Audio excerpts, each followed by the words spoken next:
Hello and welcome to the podcast. You're listening to Be Uncluttered. I'm Tara Tuttle and with me is Rebecca Mazzino, and together we are going to help you on your journey to a life free of clutter.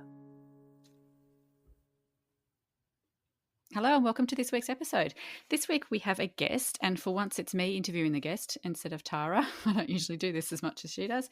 And I have Chantal Imbach with me, who is from Photos in Order and also from the DIY Photo Organising podcast. And she's here to help us with our photo clutter.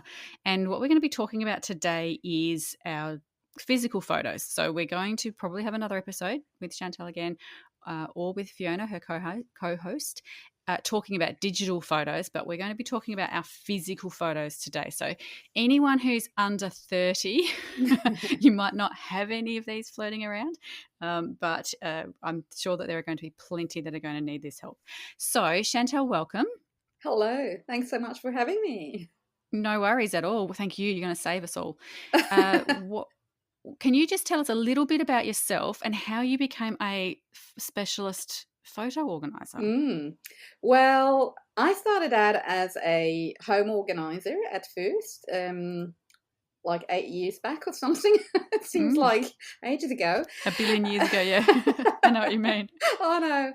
And yeah, I did that for a few years, and then I discovered that there is a niche called photo organising, but I sort of stumbled into that because, as you can hear from my accent, I'm not Australian by birth. So we moved over from Switzerland in 2007 with 2 toddlers in tow.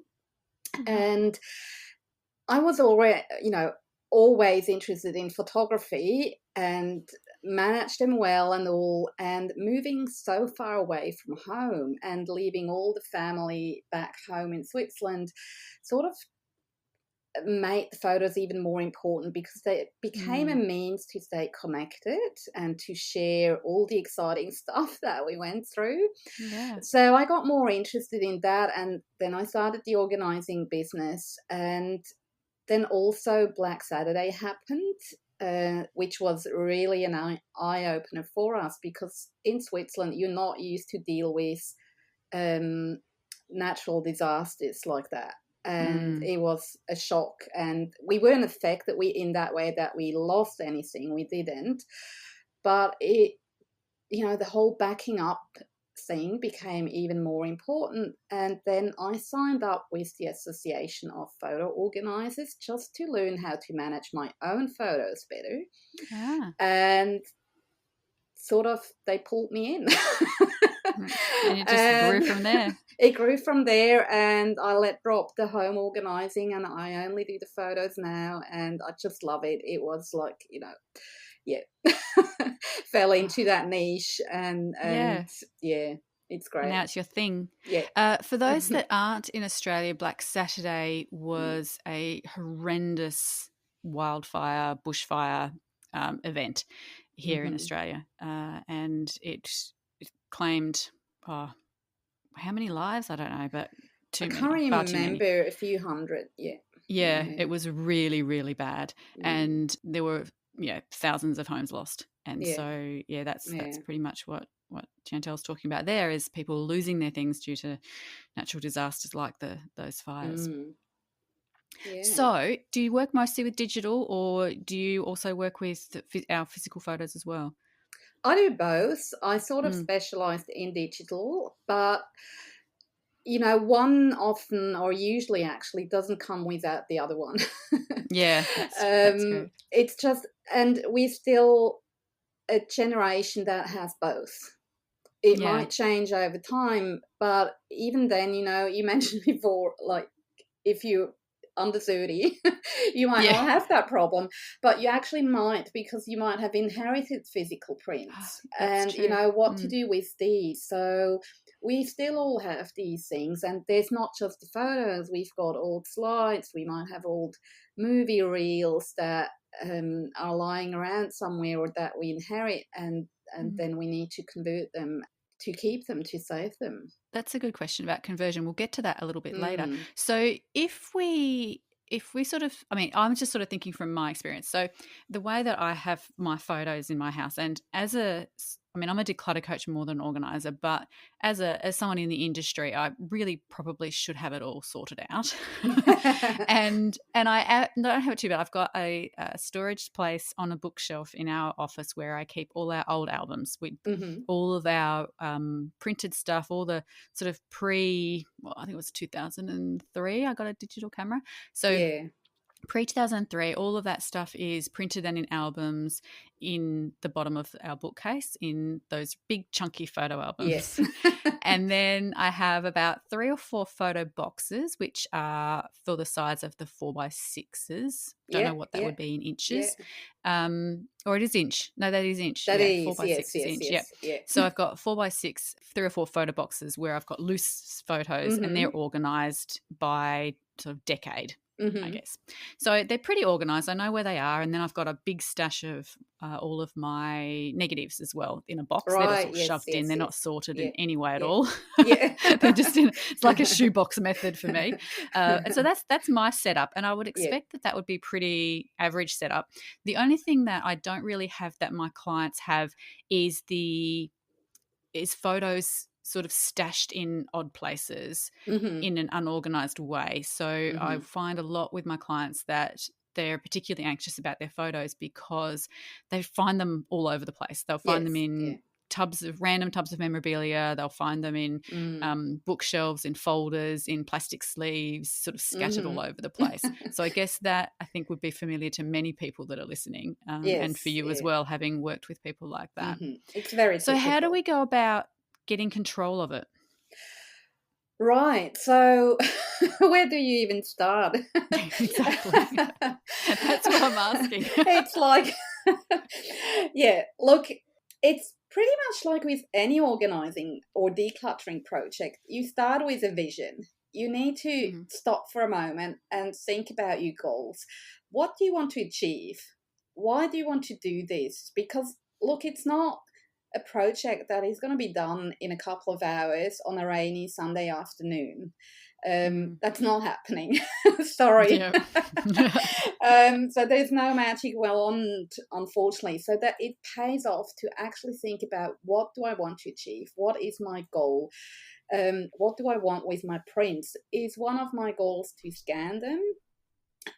Hopefully one of the goals would be to, along the way, to declutter, to minimize the collection, because yes, we did take fewer photos before digital photos, and it's not that a huge overwhelm that we might have with our digital photos because the numbers are much, much lower. But when you start sorting a collection, you will soon realize that you've got many pictures that they don't need to be in the collection and you can let go of them. But before you get there, the why is really important to know that, because what I just mentioned about the decluttering part especially, that's when you will possibly come back to your why, and it will make it easier for you to decide what to keep and what not when you know exactly where we're going with it. So I was just thinking, one of the whys that I've talked to my clients about is not to necessarily declutter photos so much, but I mean, that is definitely consideration, but to declutter how much space they take up in their current storage as well. So I think that would be a why. And then I think another thing would be, do you talk to people about who it is that you're keeping them for? Yes. Yeah, absolutely. Especially in the printed world, it is pretty common that it is about legacy. People want to leave a photo legacy, and they want to do that before it's too late. So they want to sort it, they want to go through it, declutter, they want to add stories, because this is what it's all about. When you think about why do we even take photos in the first place, we take photos to tell a story, but a photo alone can be very deceptive if it's totally free to interpretation. So if you have a really important story, the photo can help to tell that story, but it's still good to have it in words. And this is when, at a certain point in life, And look, the typical client is not like a 25-year-old who does that. It's more, maybe retirees or 50 plus, let's say. Yeah. And they want to leave that legacy, and they want to sort it all, and also oftentimes downsizing. That might oftentimes be the trigger, because as you say, it takes up a lot of space. We had a client once that we downsized for, and there were, if you imagine your standard linen cupboard with a double door, sort of wide linen cupboard, there were 3 of those full of those big thick albums of photos. They were massive travelers. Yeah, they were massive travelers, and it was left to their family to deal with those. And obviously there would have been a lot that would have gone, because the photos that were taken in their travels were taken of the things they saw, so that they could remember what they saw, and that's not as important to their family later. What's important are the photos of them. So there's a high volume in some homes. That's a really good point. And I can say from my personal experience, when I flew back to Switzerland a few years ago, and especially for the photos, to visit Mum, and we worked on our family photo collection, the printed one, and we sorted everything with the goal to digitize it. And we decluttered big time, and we sorted everything, and these are exactly the photos that went, all the landscapes, the sceneries, all that. And what we kept was photos of people. It's always the people that are important. Yes, of course you keep a few landscape or travel photos, of course, that's fine, but you don't need 50 pictures of a beach or something. Nobody's going to be interested in that.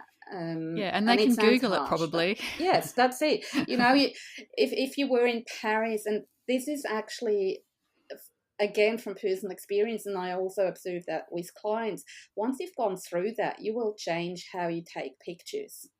Because imagine you going to Paris, trip of a lifetime, and you take pictures of the Eiffel Tower. Well, that's great, and everyone does it, me included. But this is going to be a meaningless picture. What will be meaningful is a picture of you in front of the Eiffel Tower, because it tells the story of you being there. As you said, on the internet, you can download a better picture of the Eiffel Tower, or you can buy a postcard, whatever. These are that's the difference. And once you start working with photos, and I know a lot of people struggle with the sheer idea of throwing out photos. But when you start a project, and especially if it's a big one, it will become easier, because, just due to the sheer amount of photos, and you'll get more rigorous and just throw them out. Yeah. And like you said, once you know your why, that helps you as well. It's like, why am I keeping this so that I have a billion photos of the Eiffel Tower? Am I keeping this so that I remember going to the Eiffel Tower? Yes. Or so that my great grandchildren can see that I went to the Eiffel Tower, and what if the Eiffel Tower disappears in 10 years for some reason, look, I was there, that kind of thing. And so right. I think the why is a really, really important step.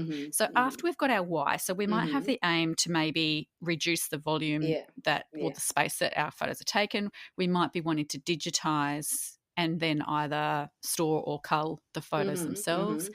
We might be simply wanting to have them organised so that we can find them when we want them. So then once we've worked out what that why is, what's our next step? The next step would be to go and gather everything. As you said, photos are hiding sometimes if it's in an obvious place, they're not hiding, are they? Like a photo album. About. You have your shelf with your photo albums. You've got the boxes where they're in. So that's pretty easy, and you don't need to do that because you're organised. But I've done mine already. Yeah, there are photos in many more places. Oftentimes, people use them as bookmarks. They appear out of books. They're in photo frames. Yes, the on the tubs of walls. photo frames that aren't on the Yeah. wall that we find in Yes. garages and things like that. They've all got photos in them as well. Yes, yeah. They might be in, still in the envelopes that came from the developer, pretty much untouched. That was how the majority of my mom's photos were stored, which was actually a great thing because it's easier to because they're sort pre-organized. loose. Yeah, and it's easier to sort loose photos than albums because that's a whole different thing with the albums, what to do with them, and they're albums and albums. So there are these magnetic albums, as they called in the industry. These are the ones with the sticky back, and you've got the transparent sheet that comes over it. They're really bad for the photos. So, we always encourage people to get the photos out of these, but you might have beautifully done scrapbooks. You don't want to take them apart and destroy them necessarily. So there's a different approach than to these sort of albums. So it's not one size fits all or one solution that will fit, be suitable for all the different types of the photos. But gathering everything and roughly sorting it into, you've got a pile of albums, you've got a pile of loose photos, then you've got a box with photos that are still in the developer's album envelopes. Then you might have a box with negatives like you do. This is actually what I always recommend when people ask about negatives. I always say, look, keep them as a backup, but don't go through the pain of sorting and just throw them in a box. Because the chances of you needing them, you don't want to put all that effort. And that's the thing is, you want to be efficient where you make the most effort, and you're not going to make a lot of effort looking, so you don't need to be efficient in the storage of it. So the gathering would be the next step, and that doesn't have to take very long necessarily. So in that, having said that, what I always recommend is to also sort of prepare your environment, your space for that project, because as you can imagine, you need some space to spread out. You can't do that on a tiny kitchen table. And it doesn't happen in 5 minutes either. No, so if you need that table again, you sort of... And ideally you'd have like a spare room that is, sort of also a nice place to be in, because you'll spend some time in there, and light and not drafty, and something where the if you've got pets, for example, you don't want to have the cat walk over your neatly piled photos and pre-sorted, and then you start all over again. Things like that. Or if you've got little kids, it's the same, but ideally you have a space where you can leave it all out. So if you don't have one of those spaces, I think it would be a little bit more work, because you'd have to pack up and set up and pack up. So would you then recommend that they do something like have boxes that to sort into, so that they can be quickly stacked and put away? Absolutely. And doesn't matter what they look like, does it? No, you can just use shoeboxes. For that sorting phase, shoeboxes are totally fine. Doesn't matter what. We don't recommend them, of course, to archive photos. They're not good for them, but temporarily any box is fine.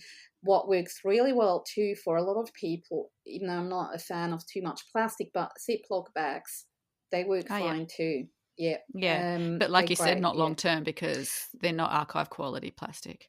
They're not, but they don't actually damage the photos either. So, but it's not a great option.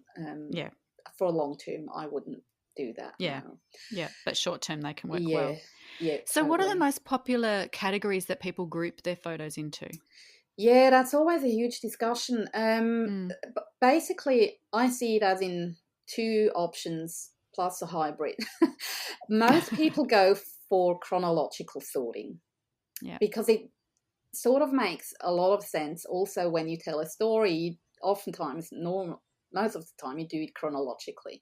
But some people, they think more in terms of events or topics, and that's fine too. So and what you just mentioned before, with somebody who travels a lot and has heaps of travel photos, you can even mix and match. So you can say, you know, okay, my principal sorting is chronological by year and months or whatever, and but I will have certain topics that I keep out of there. So one topic would be travel, and then maybe within that you would, if you travel a lot, you could have a category Europe travel and US travel or Australia or whatever, and then within that possibly years.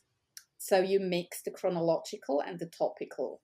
And that's, you know, whatever works best for you. And if you're not sure, think about how do you sort your photos in the digital world? Do you think rather chronologically or, you know? Most of our listeners are like, what? You sort the photos? I've just got 10,000 of them on one folder on my drive. I know.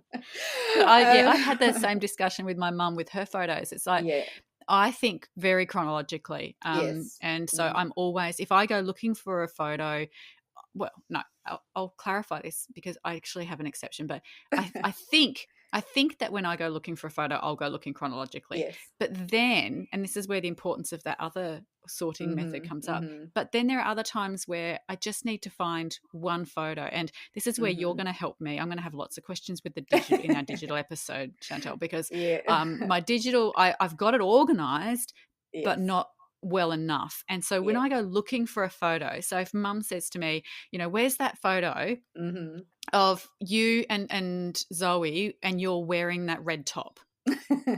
That's what she'll ask me. And that's so that I'll have to go looking for, and I'll be like, oh my God, I barely remember that photo, which means I don't remember when it was.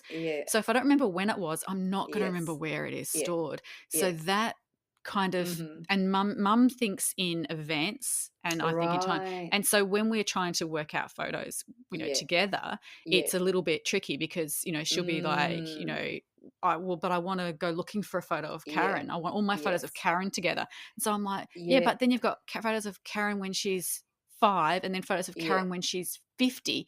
And how, like, what if you go, you know, and it's sort of, it's a big thing. And so this is where I think a lot of people get caught up in this. Yeah, and you touch on something that is really, really important. I always recommend don't ever sort by person because you will run into so much trouble.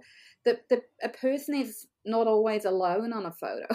Yeah, exactly. That was my first thought. Yeah. What do you do? Because the last thing we want to do is create duplicates because there are 5 people in the photo and you want to store them with each of them. You don't want to do that. You can do that in the digital world a lot easier. There's ways to do that. But in the printed photo world, I think, in my view, it's really you go chronological or by theme or you mix the two, but don't do anything else because you will run into issues with that. And, you know, it's just not going to work.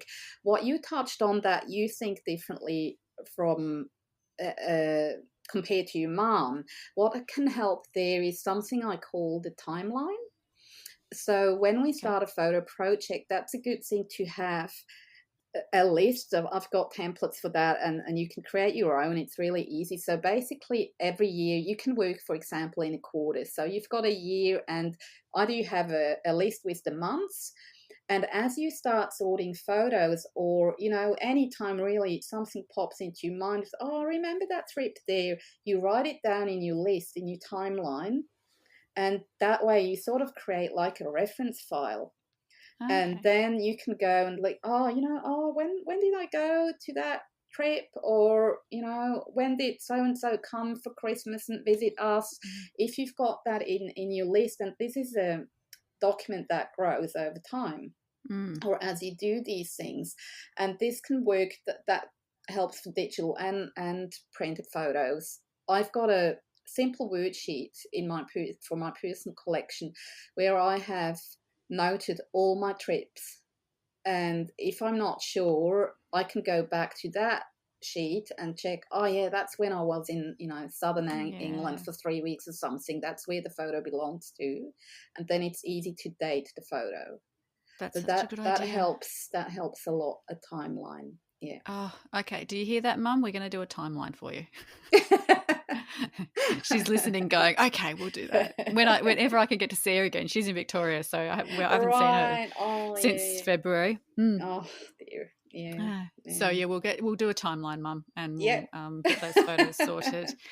And then that's just the physical ones. I think she's mostly sorted with the physical ones, but I think the timeline will help with retrieval. And then her digital ones are a whole different story. Yeah.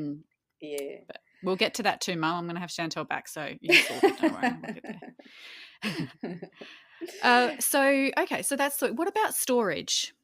Yeah. So once you've gathered everything and sorted everything and decluttered, hopefully. Oh, we didn't talk about decluttering. Let's go back to decluttering a bit more. Have you got Decluttering. anything else to share with us on that? Yeah, okay. So, in organising, we often hear that you only want to touch things once or, not like 10 times. Yep. With sorting photos, it's a bit different, I find, because this is like almost impossible to do.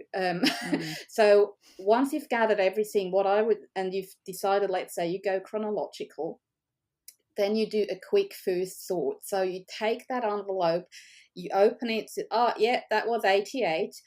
You have a post-it, you write 88, and you've got your first pile. You take the next one, that was 71, put it on a different pile, and you don't even look at the photos.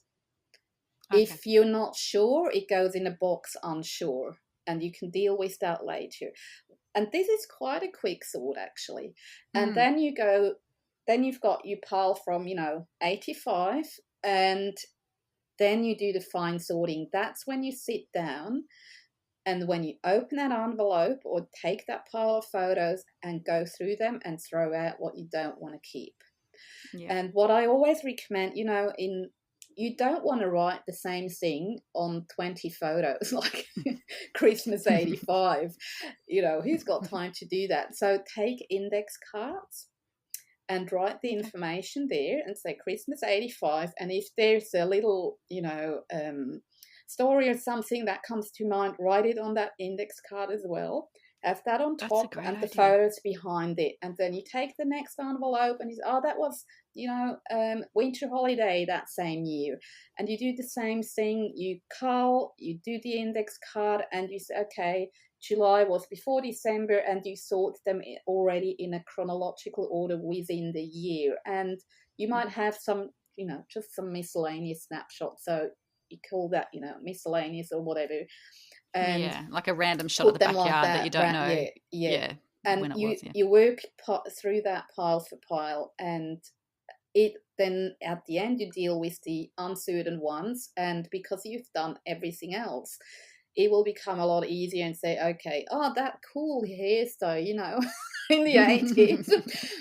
That must have been in the 80s. Let's see. And then you possibly can place the photo or date it at least approximately, and you don't have to go and play detective for hours to find out the exact date, of course, but that it can be slotted into more or less the right spot, and that way you work through your piles. And a little extra tip there, when I did that with Mum, the plan was that she does that while I start scanning. But pretty quickly she said, I can't do that. Can you hold the photos for me? And so we did that together. And for her, because she didn't touch them, it became a lot easier for her to say, yeah, that stays. No, throw it. No, that goes. And this, yes, we keep. And it became actually quite a quick process. And of course, you start talking about stories as you go, but not too much. And if you work with somebody, or if you don't do that alone, it helps that you can keep each other on task and not go into down that rabbit warren and talk for an hour about one photo. I know with a few clients I've been like, we start chatting and then I realize what's happening. I'm like, oh no, hang on, you get a chance to do all of this once it's organized. You can sit down and go through it then. So you just have to remind yourself, like, when it's all organized, I'll sit down and I'll enjoy all of this. But right now I just have to be a bit more clinical, otherwise it's going to take me a month. And I always actually, because I had such a great experience to do that with my mom, and I heard stories that I had never heard before, it was Mm. really, it connected us on a whole different new level, which was awesome. So since then I recommend to everyone, if you have another family member or a child who wants to do that with you, do it. It's such a Yeah. great experience. And yeah, it's just something that I find is wonderful. If you have the opportunity, I would totally do that. Yeah. Yeah, I think you're right. I Yeah. think that would be a great opportunity to share to Mm. just share Mm. stories and experiences. Yeah. And Yeah. you Yeah. could do a what's the word? A contra deal. Yeah. You both sit down together and do one of your Yeah. photos, and then you go to the other house and do the other ones. Yeah. Yeah. Yes. Yeah. And it could be a friend, just someone who keeps you a bit accountable and on task, Yeah. because it can be a big job. And as you say, once it's sorted, then the question comes up, and you will have decided that in your wise, probably, or hopefully, that, do I want to scan? Do I just want to archive them and maybe pass them on to the kids? Mm. All organized and good in a box, but not scanned. Anything you want, it's fine. You don't have to scan. Mm. Scanning is just simply the only way you can back up a print. And Yeah. yeah, If you know you don't have the yeah, yeah, what's yeah. the word? Negative. Yes, Yeah. yes, that's correct. And Yeah. also with these albums, especially these beautiful scrapbooks that people have sometimes, it could be an Mm. option to scan the albums. There are, you can scan the whole pages. You don't have to pull them apart. So there are That's a ways great to idea. do these things. Yeah. And if your scanner's not big enough, there'll be a service available that will Yes, be able to do it yes, for you. yes, Yeah. totally. Yeah. Yeah, Because yeah. some of those albums are quite large. Yes, they're large and heavy. Mm. Yeah, that's true. And sometimes some people choose to scan the albums as pages and then recreate the book as a printed photo book. So you Ah. still have the content, but it's a lot smaller and lighter, of course. Yeah. Yeah. Yeah. And the work isn't wasted. You still No, get to no. enjoy all of the beautiful layouts Yeah, and the work that person put yeah. into doing those That's albums. Yeah. right. Yeah, yeah. Albums do take up a lot of space, and Yes. one of the things I've done with a couple of clients and I haven't yet done it with my own photos because I haven't run out of space. Like, I've got Mm. the space allocated, but there's been times where I've sort of looked and thought I might get rid of a couple of albums, but I Yeah, just haven't got around to it, and they're yeah. okay there, they've got their spot. Mm. But when there are space issues and downsizing is required, one of the things I've done with a couple of clients is to remove all of the photos from the albums, Yeah. then choose half of the albums to keep, and then refill those albums Mm. with the best of, and then put the Yes. rest in boxes. Yeah. Does that work as well? Yeah, that makes Yeah. total sense. And if you do have albums, obviously you've got already, or you already made a decision in the past. This is a good shot. I want that to be in an Mm. album. So we call that, if a shot is really good, that's the album worthy shot, and these are the ones that we recommend to scan. And all the Okay. rest can basically go in a box. Yeah. So there are also the ABCs of photo organizing that our association founder has come up with. So the A Oh. is the album worthy, that's the most precious ones. Then Okay. the B is the box, as you just said. Oh yeah. And the C is the can, as in rubbish. And then Ah. the S, so it's actually ABCS. The S is the story one. So they might not be of great quality, they might be damaged, or you might not even know who's in the photo, but possibly they do tell an important story. They might be, even if it's blurry, but it might be the only photo you've got from your great grandmother or something. Okay. And then you don't throw out just because it's blurry, because it tells a story and it's really important. So the A's and the S's, these are the ones that we recommend to scan and Mm-hmm. to work further with. So, to try and write down the stories that go with them, and display them, keep them in albums, scan them, all these things.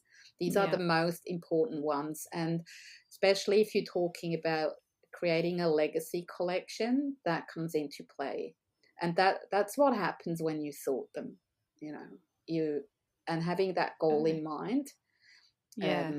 you do that separation sort of thing. Yeah. So I guess as well, when you're doing some sorting, you could have those categories in mind as well, couldn't you? So Yeah. if Yeah. you're sort of if you make like a broad sort, like Yes. 70s, 80s, 90s, noughties, and then within that you could do, okay, these are the album worthies, these are the box, these are the ones that I'm going to throw out, and then these are the really special ones. Yes. Yes. Okay. Exactly. Yeah. And like you said, knowing your goal will then help you decide what you're going to do with all of those. Like, are the album worthies, is your goal to reduce the volume? Then that means everything except the A's and the C's can go, or A's and the S's can go. Yeah.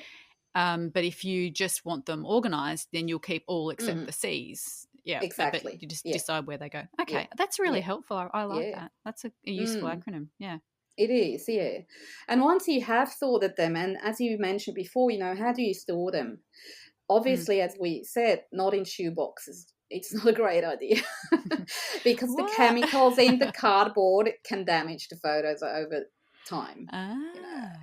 So, okay, does that mean that the cheap cloth fabric-y boxes that I got from Officeworks 15 years ago, are they going to damage my photos?